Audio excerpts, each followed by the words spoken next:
우리는 계속해서 성경에 나오는 하나님 나라에 대해 살펴보고 있습니다.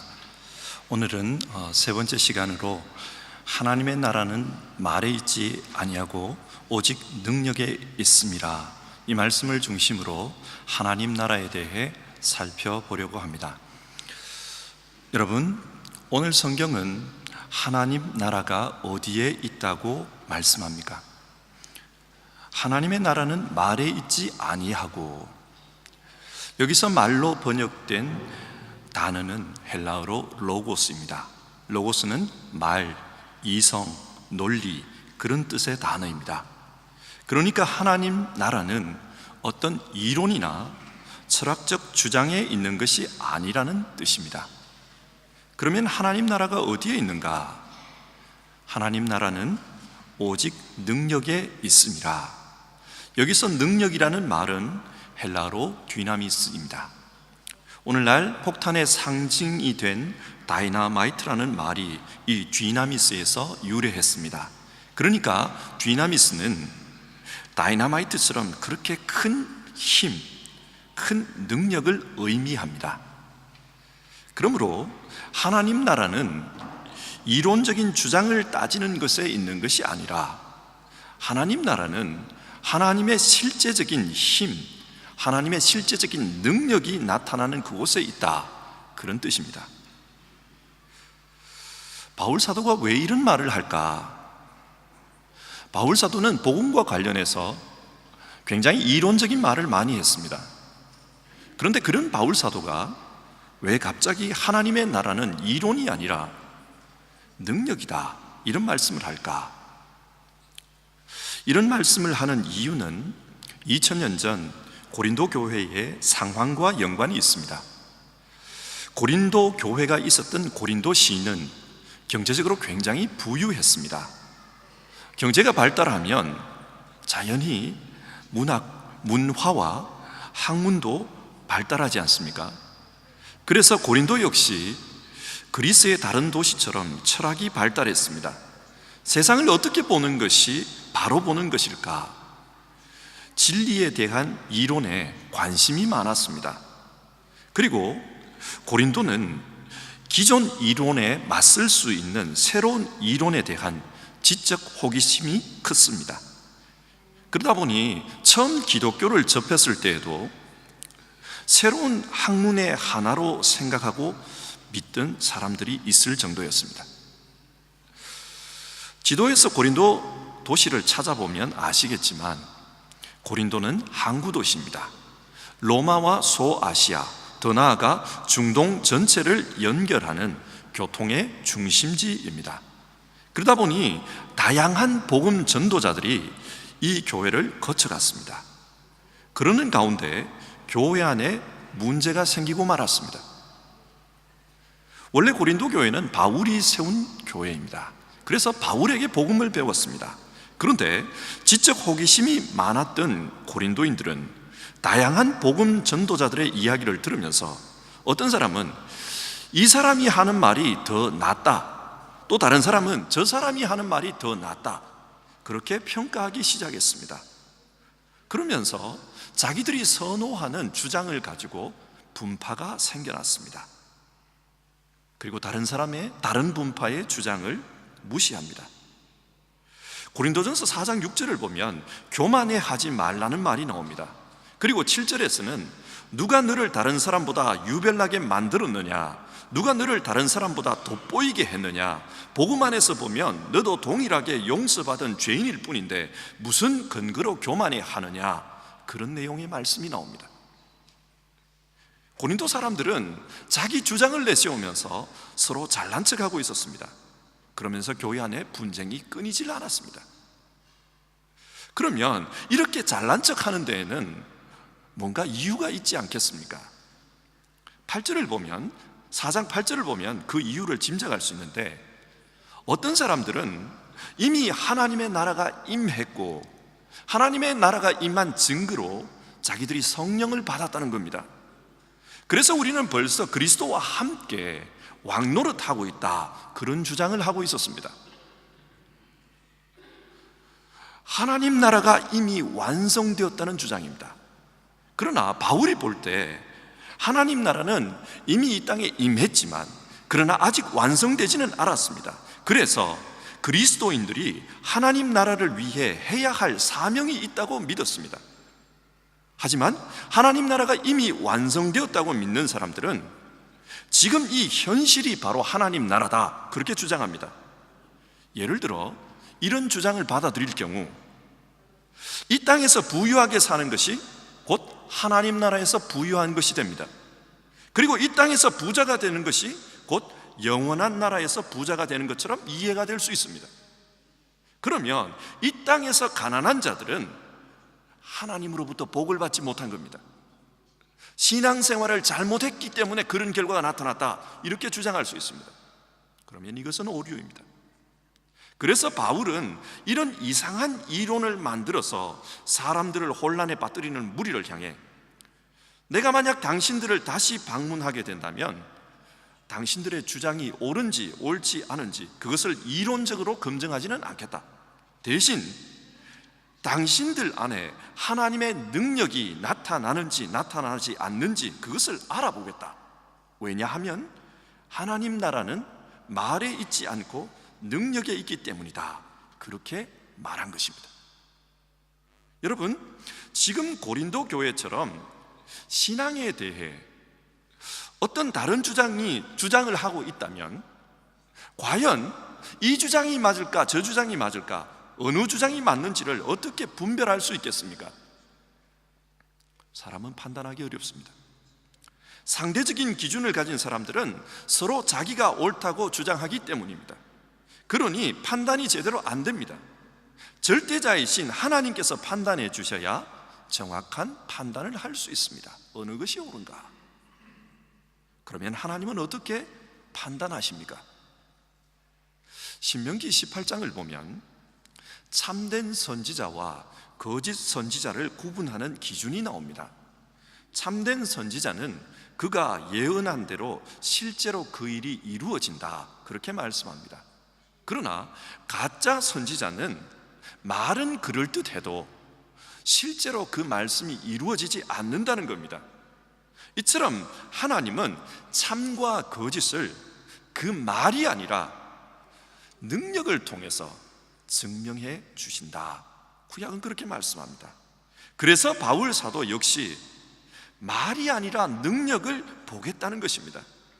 정말 그들 가운데 하나님이 능력으로 증명해 주시는지, 그리고 그들이 실제로 하나님의 능력 속에서 살아가는지 그것을 보겠다는 것입니다. 이것이 오늘 본문의 내용입니다. 그러면 이 내용을 오늘 우리의 입장에서 한번 이해해 봅시다.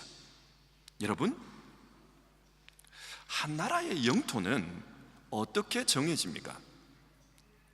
그 나라의 주권, 그 나라의 힘이 미칠 때 그 나라의 영토입니다. 예를 들어 독도를 한번 생각해 봅시다. 일본 사람들은 계속해서 독도가 자기 영토라고 주장합니다. 그 주장의 근거로 샌프란시스코 조약을 들먹입니다. 일본은 2차 세계대전 후 지금까지 계속 독도가 자기 영토라는 것을 파피어를 통해서 증명하려고 합니다. 독도가 일본 땅이라는 새로운 이론들을 계속해서 만들어내고 있습니다. 그러나 이론적으로 그렇게 주장한다고 해서 독도가 일본 땅이 되는 것은 아닙니다. 왜 그렇습니까? 독도에는 분명히 우리나라 경찰이 지키고 있습니다. 그리고 지금은 우리나라 주민이 그곳에 살고 있습니다. 독도에는 실제적인 대한민국의 주권이 미치고 있기 때문입니다. 실제적인 힘이 미치는 곳, 그것이 그 나라의 영토입니다. 아무리 파피어로 주장하더라도 실제적인 주권이 미치지 않는다면 그것은 아무것도 아닙니다. 마찬가지입니다. 하나님의 나라도 그렇습니다. 하나님의 힘이 미치면, 그리고 하나님의 능력이 그곳에서 실행되고 있으면 그것이 바로 하나님의 나라입니다. 그러면 하나님의 힘, 하나님의 능력은 이 땅의 역사에서 어떻게 나타났습니까? 이 땅이 진짜 하나님의 통치 아래 있다면 하나님의 능력이 이 땅에서도 나타났을 것 아닙니까? 어떤 형태로 나타났습니까? 구약 성경을 보면 이스라엘의 신앙과 관련하여 출애굽 사건을 자주 언급하는 것을 봅니다. 애굽에서 이스라엘 백성은 파라오의 노예로 살았습니다. 파라오의 강력한 힘 앞에 이스라엘 백성은 어떤 저항도 할 수 없었습니다. 자, 보십시오. 파라오의 힘이 실행되고 있기 때문에 이스라엘은 파라오의 노예였습니다. 그런데 하나님께서 개입하십니다. 어떻게 해요? 나일 강물이 피로 변합니다. 개구리 떼가 나타나 이스라엘 사람들을 공격합니다. 파리떼와 메뚜기 떼 같은 곤충들이 공격해 옵니다. 하늘에서 우박이 내리고 심지어 3일 동안 앞을 분간할 수 없는 흑암이 이집트를 뒤덮었습니다. 모세가 말한 대로 하나님의 재앙이 이집트를 공격했습니다. 그리고 마지막에는 죽음의 천사가 공격했습니다. 자, 보십시오. 지금 이스라엘 백성은 누구의 능력 아래에 있습니까? 하나님입니다. 하나님의 능력의 지배를 받고 있기 때문에 그들이 서 있는 땅이 이집트 땅이라 할지라도 그들은 하나님의 백성입니다. 그렇게 출애굽은 일어났습니다. 이스라엘 백성은 이런 경험을 통해 하나님이 진짜 세상을 다스리는 분이라는 것을 깨달았습니다. 그래서 자신들의 신앙을 말할 때마다 출애굽 사건을 말합니다. 우리가 믿는 하나님은 자신의 능력으로 우리를 구원하신 분이다. 하나님은 그 능력으로 다스린다. 구약에서 하나님은 그분의 능력으로 이 세상을 다스렸습니다. 그리고 그 능력으로 이 세상이 하나님의 소유라는 것을 보여주셨습니다. 그러면 신약은 어떻습니까? 신구약 성경을 관통하는 가장 큰 주제를 말하려면 하나님의 아들 예수 그리스도입니다. 그리고 성경은 이 예수님 안에 하나님의 나라가 있다고 말씀합니다. 그렇게 말하는 근거가 어디에 있습니까? 무엇입니까? 예를 들어 봅시다. 마리아가 예수님을 잉태하기 전에 천사가 그녀를 찾아왔습니다. 그리고 하나님의 아들을 낳을 것이라고 수태 예고를 합니다. 그러자 마리아는 나는 남자를 알지 못하는데 어떻게 아이를 낳을 수 있습니까? 되물었습니다. 그때 천사가 이렇게 말합니다. 성령이 네게 임하시고 지극히 높으신 이의 능력이 너를 덮으리니. 예수님은 하나님의 능력으로 수태가 되었습니다. 하나님의 능력이 주님 안에 역사를 한 것입니다. 그리고 예수님이 말씀을 가르칠 때 이런 일이 일어났습니다. 예수께서 이 말씀을 마치심에 무리들이 그의 가르침에 놀라니 이는 그 가르치는 것이 권위 있는 자와 같고 그들의 서기관들과 같지 아니함일러라. 사람들은 예수님의 말씀을 들었을 때 뭔가 그 내면 속에서 역사하는 능력을 느꼈습니다. 그래서 다른 종교인들과는 다른 감정을 느꼈습니다. 예수님의 말씀 속에는 하나님의 능력이 역사하고 있었습니다. 그래서 그 능력이 사람의 내면을 움직였습니다. 하나님의 말씀이 주님의 말씀 안에서, 하나님의 능력이 주님의 말씀 안에서 역사하고 있었습니다. 그러면 예수님의 부활과 십자가는 어떻습니까? 로마서 1장 4절은 이렇게 말합니다. 하나님의 아들에 관하여 말하면 성결의 영으로는 죽은 자들 가운데서 부활하사 능력으로 하나님의 아들로 선포되셨으니, 예수님은 하나님의 능력으로 부활하셨습니다. 그리고 그 부활을 통해 하나님의 아들이심을 증명하셨습니다. 하나님의 능력이 예수 안에서 역사한 것입니다. 이렇게 보면 예수님의 삶은 하나님의 능력이 역사하는 삶이었습니다. 하나님의 능력이 잉태케 했고, 하나님의 능력이 말씀을 통해 역사했고, 하나님의 능력이 십자가에서 죽게 했고, 또 하나님의 능력이 부활하게 했습니다. 이처럼 신약도 하나님의 능력을 통해 하나님의 나라가 이 세상에 전개되고 있었음을 보여주고 있습니다. 그리고 그 하나님의 능력은 예수의 영을 통해 계속해서 이어지고 있습니다. 오순절 성령이 강림했을 때 어떤 일이 일어났습니까? 예수님을 모른다고 부인했던 겁쟁이 베드로가 변했습니다. 그래서 담대하게 사람들 앞에서 설교합니다. 그 설교를 들은 사람들이 형제여 우리가 어찌할꼬 회개하고 하루에 3,000명이 주께로 돌아왔다. 성경 그렇게 증언합니다. 하나님의 능력이 베드로를 변화시켰고 하나님의 능력이 예수를 십자가에 못 박게 했던 그 예루살렘 사람들을 변화시켰습니다. 여러분, 앞에서 한 나라의 영역이 어떻게 정해진다고 했습니까? 그 나라의 주권, 그 나라의 힘이 미치는 범위입니다. 마찬가지로 역사 속에서 하나님의 나라는 하나님의 능력을 통해 나타났습니다.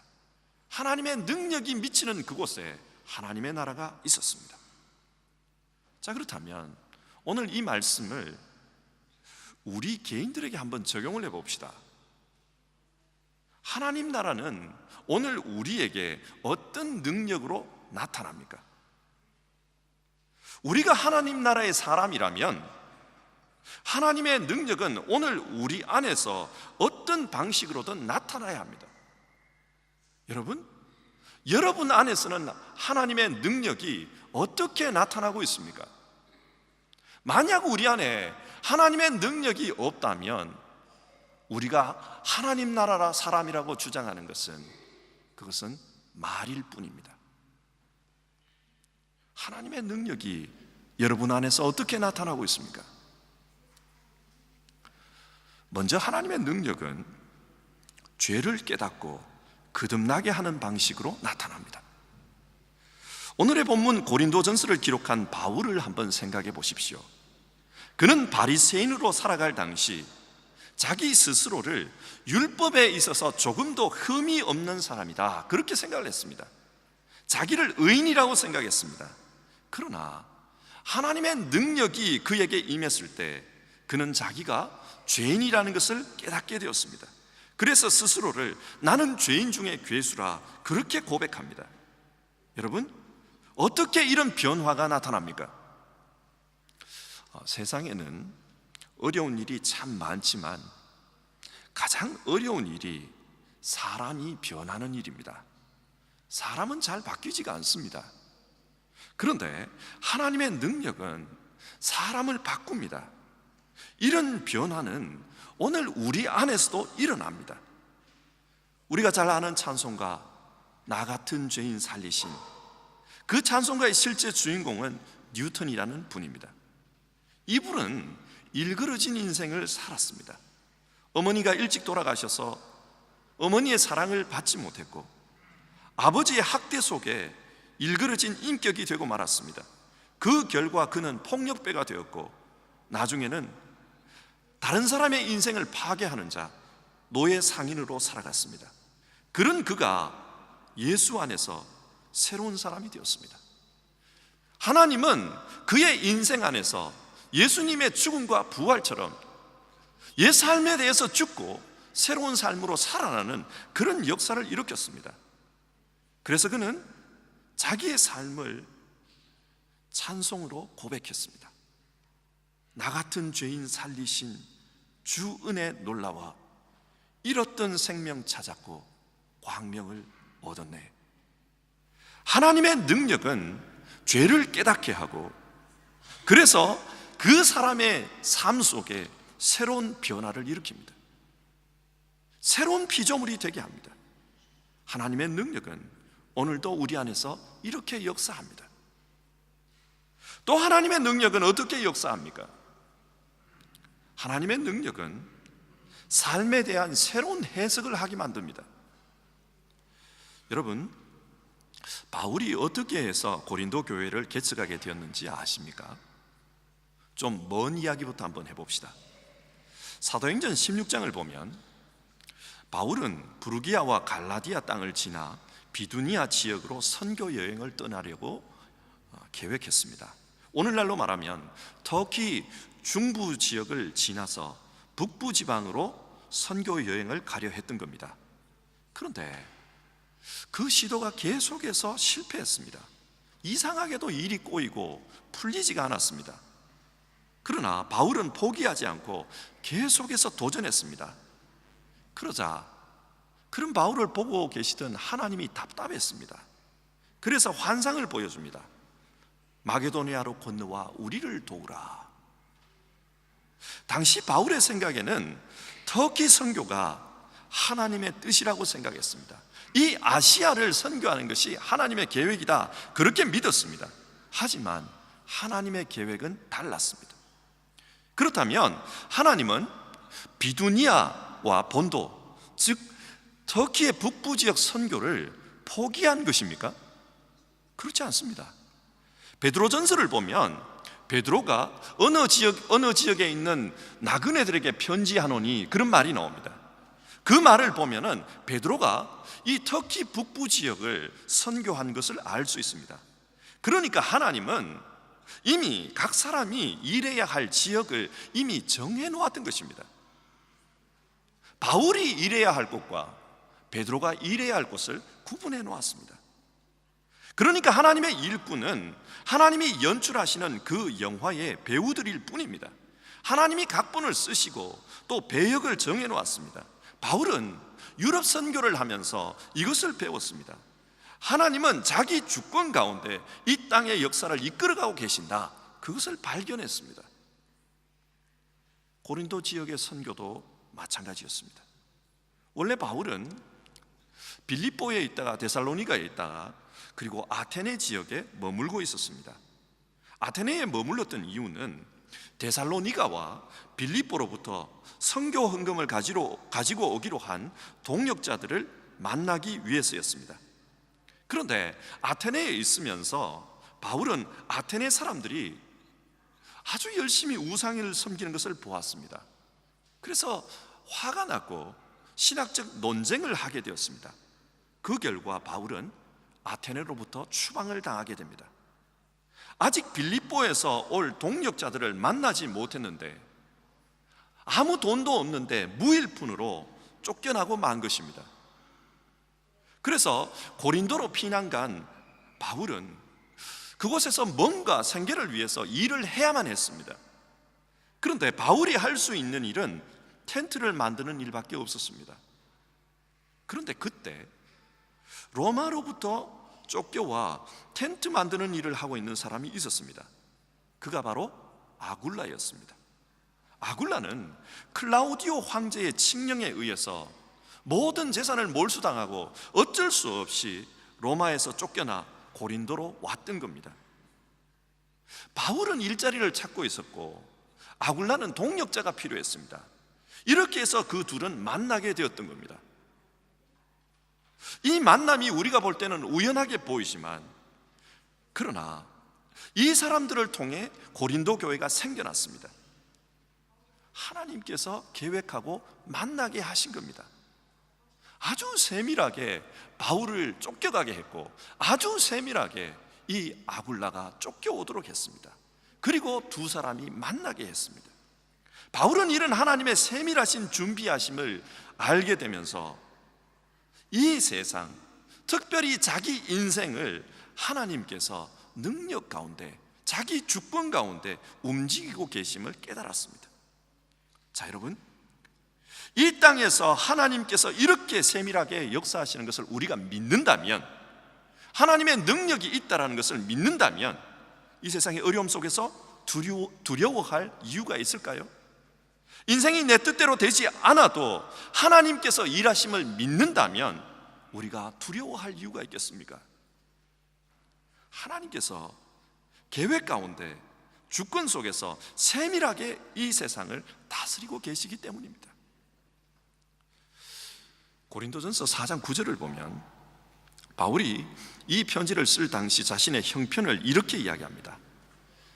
내가 생각건대 하나님이 사도인 우리를 죽이기로 작정된 자같이 끄트머리에 두셨음에 우리는 세계 곧 천사와 사람들에게 구경거리가 되었노라.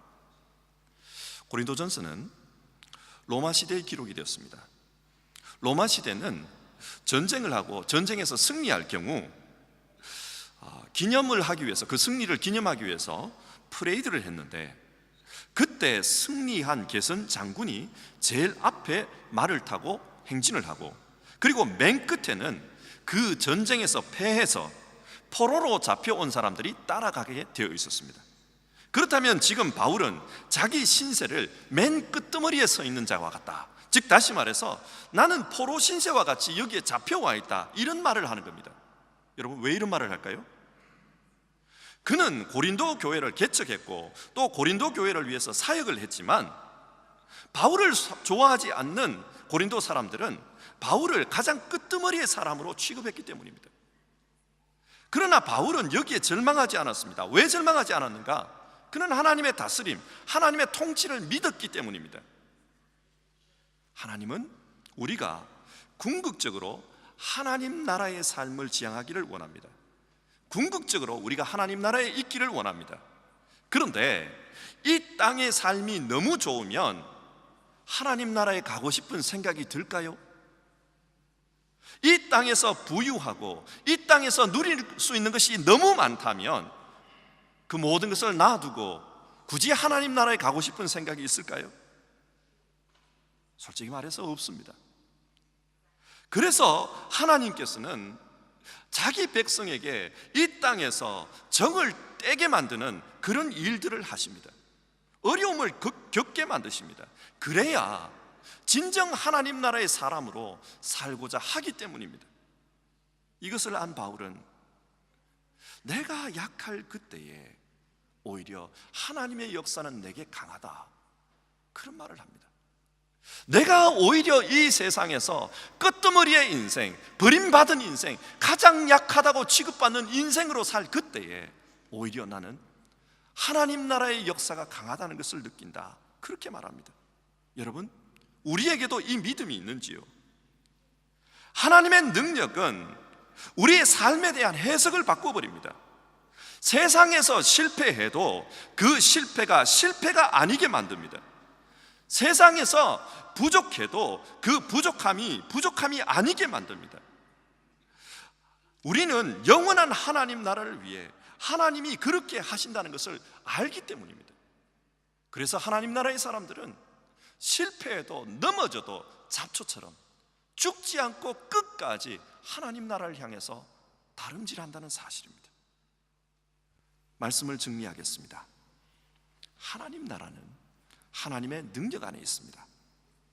그렇다면 하나님 나라의 백성이신 성도 여러분, 여러분도 하나님 나라의 능력 안에 살아가는 겁니다. 그런데 어떤 능력 안에서 여러분은 살아가고 있습니까? 여러분 안에서 어떻게 하나님께서 역사하고 계십니까? 혹시 신앙하는 가운데 내 안에 있는 죄 문제를 심각하게 깨닫습니까? 그래서 이렇게 살아서는 안 되겠다, 내게는 새로움이 필요하다, 그런 생각이 듭니까? 어떤 분이 이런 말을 합니다. 사람은 나이가 들수록 철이 드는 것이 아니라 나이가 들수록 하나님의 은혜 없이는 못 산다는 것을 깨닫게 된다. 나이가 들면 들수록 나는 아무것도 할 수 없는 인간이다, 그것을 깨닫게 된다. 그래서 하나님이 새롭게 해주시지 않으면 나는 새롭게 될 수 없다, 그것을 깨닫게 된다, 그런 말씀을 합니다. 여러분도 그렇습니까? 그렇다면 하나님의 능력이 지금 여러분 안에서 역사하고 있는 것입니다. 우리를 새로운 피조물로 만드시는 그 하나님의 능력이 우리 안에서 역사하고 있는 것입니다. 또 세상에서 일이 내 뜻대로 안 되어도 역사의 주권자이신 하나님이 내게 맡기신 배역이 있고 내가 그 배역대로 살면 실패가 아니라는 그것을 믿습니까? 혹시 내가 맡은 일에 충성을 다했지만 세상에서 가장 끄트머리에 서 있는 것 같은 그런 생각이 들어도 하나님이 나를 약하게 하시는 이유가 오히려 하늘 소망을 갖게 하기 위함이다, 그런 생각이 드십니까? 만약 그렇다면 오늘 우리 안에서 하나님께서 역사하고 있는 것입니다. 우리의 삶에 대해 믿음으로 재해석하는 그 역사를 하고 계시는 겁니다.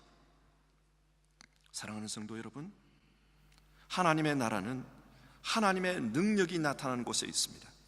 그러니 하나님의 능력 안에 거하는 우리 모두가 되어야 합니다.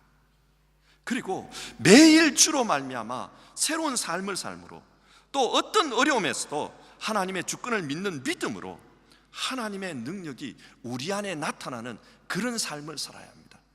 성도 여러분, 우리는 말로 하나님 나라를 믿는 사람이 아닙니다. 우리는 이론으로 하나님 나라를 믿는 사람이 아닙니다. 우리는 하나님의 능력이 실제하는 것을 통해 하나님 나라를 살아가는 사람입니다. 기도하겠습니다.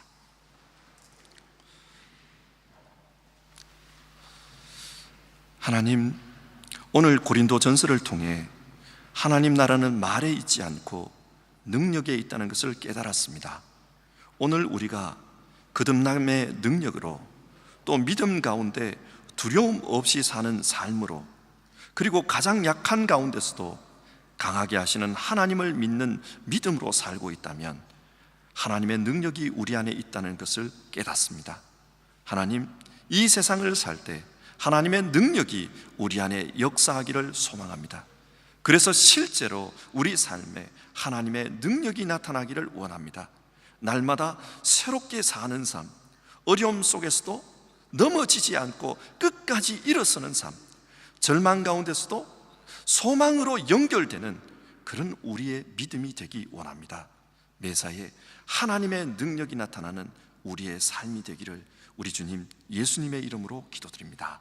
아멘.